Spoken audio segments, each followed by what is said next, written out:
Covalent radius के बारे में, ठीक है। कोवैलेंट रेडियस, एक बात बताओ, कोवैलेंट रेडियस किसका निकलेगा? कोवैलेंट बॉन्ड का। कोवैलेंट बॉन्ड कैसे बनता है? जब इलेक्ट्रॉन की शेयरिंग से बॉन्ड बनता है, ठीक है। तो अगर आपसे कोई पूछे कि कोवैलेंट रेडियस क्या होता है, तो आप पहले उसको बताओ कि कोवैलेंट रेडियस हम तब निकालते हैं जब दो आटम आपस में कोवैलेंटली बॉन्ड हो। तो क्या बोलेंगे? Covalent bond. कोवैलेंट बॉन्ड कैसे बनता है?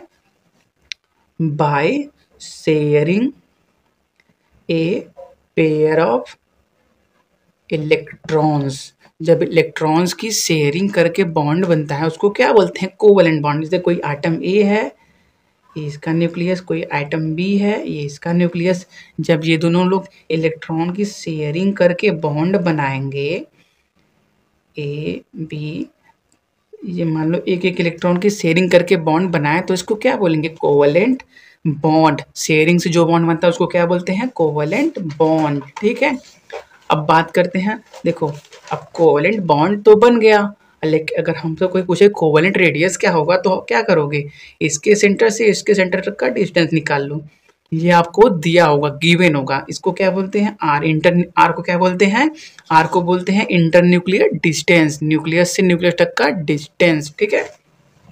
इसके न्यूक्लियस से इसके न्यूक्लियस तक का डिस्टेंस।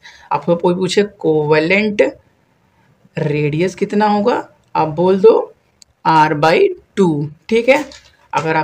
अगर आपको डिफाइन करने को बोले कि डिफाइन कोवैलेंट रेडियस, ठीक है।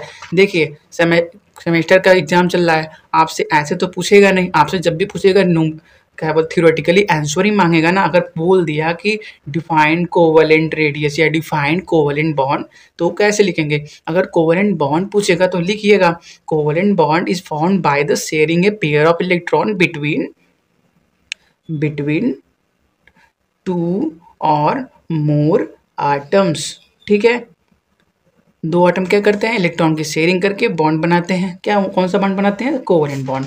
अगर आपसे पूछे कोई define covalent radius, covalent radius क्या होता है? कोवैलेंट रेडियस, तो अब क्या बोलेंगे? कोवैलेंट रेडियस इज द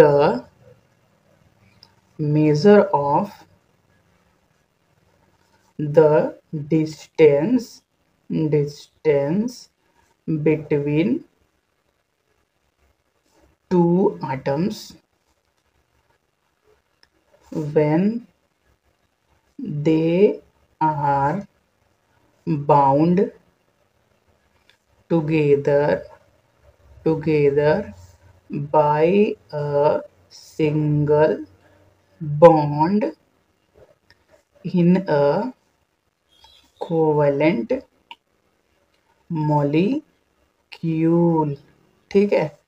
जब दो आटम सिंगल बॉन्ड बनाए हो उस टाइम पे आप कोवैलेंट जो रेडियस बताएंगे, ठीक है।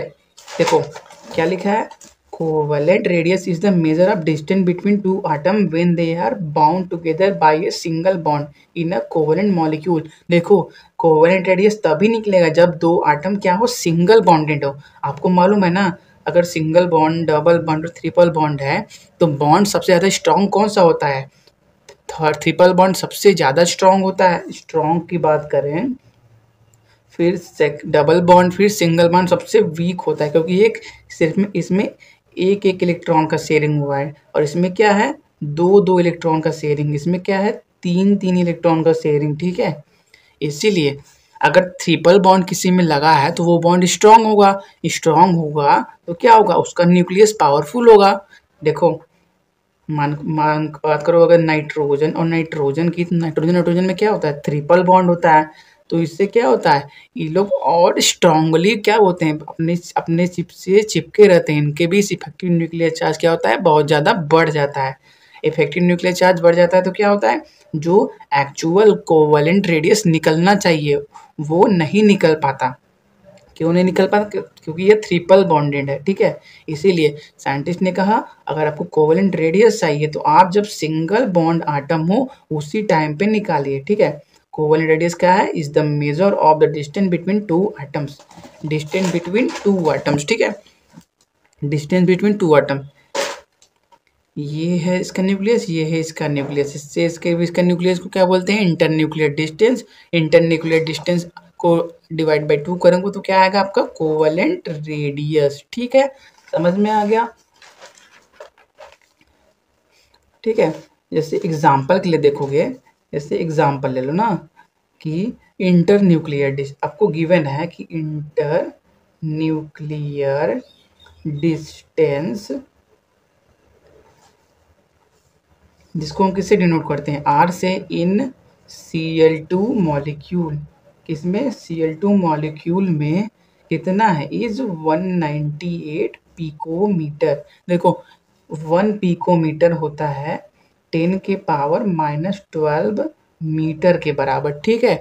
सिर्फ एक कन्वर्जन है यार। जैसे 1 किलोमीटर को हम 1000, जैसे 1 किलोमीटर को 1000 मीटर लिख सकते हैं, वैसे वैसे ये सब कन्वर्जन है कि पिकोमीटर को 10 के पावर -12 मीटर लिखते हैं। -12 है, बहुत छोटी क्वांटिटी है, ठीक है। क्या दिया है आपको? Internuclear distance in Cl2 molecule is 198 picometre, ठीक है। और आपसे पूछे कि covalent radius of, covalent radius of chlorine atom, ठीक है, is how much, is how much, ठीक है। देखो आपको क्या दिया है? इंटरन्यूक्लियर डिस्टेंस दिया है किसके बीच? मान लो ये एक Cl2 है, एक Cl है, ये एक Cl है, ये एक Cl है, इसका न्यूक्लियस, ये इसका न्यूक्लियस। आपको क्या दिया है? इसके न्यूक्लियस से न्यूक्लियस के डिस्टेंस को हम लोग क्या बोले थे? आर बोले थे। आपको क्या दिया है? आर का वैल्यू कितना दिया है? 198 पिकोमीटर। तो आपका आपसे क्या पूछा है? Covalent radius of chlorine atom पूछा है। तो आप क्या करिए? R/2 कर दीजिए, कितना? 198/2, दैट इज 99 पिकोमीटर, ठीक है। ये क्या आ गया आपका? एटॉमिक, सॉरी, कोवेलेंट रेडियस किसका? क्लोरीन आटम का। दोनों जब बंधे हुए थे तो कितना था? 198 था, लेकिन रेडियस किसका निकलता है? एक का, इसीलिए R/2 करिए, आ गया 99 पिकोमीटर, ठीक है। किसका आया? एक आटम का रेडियस आ गया, ठीक है।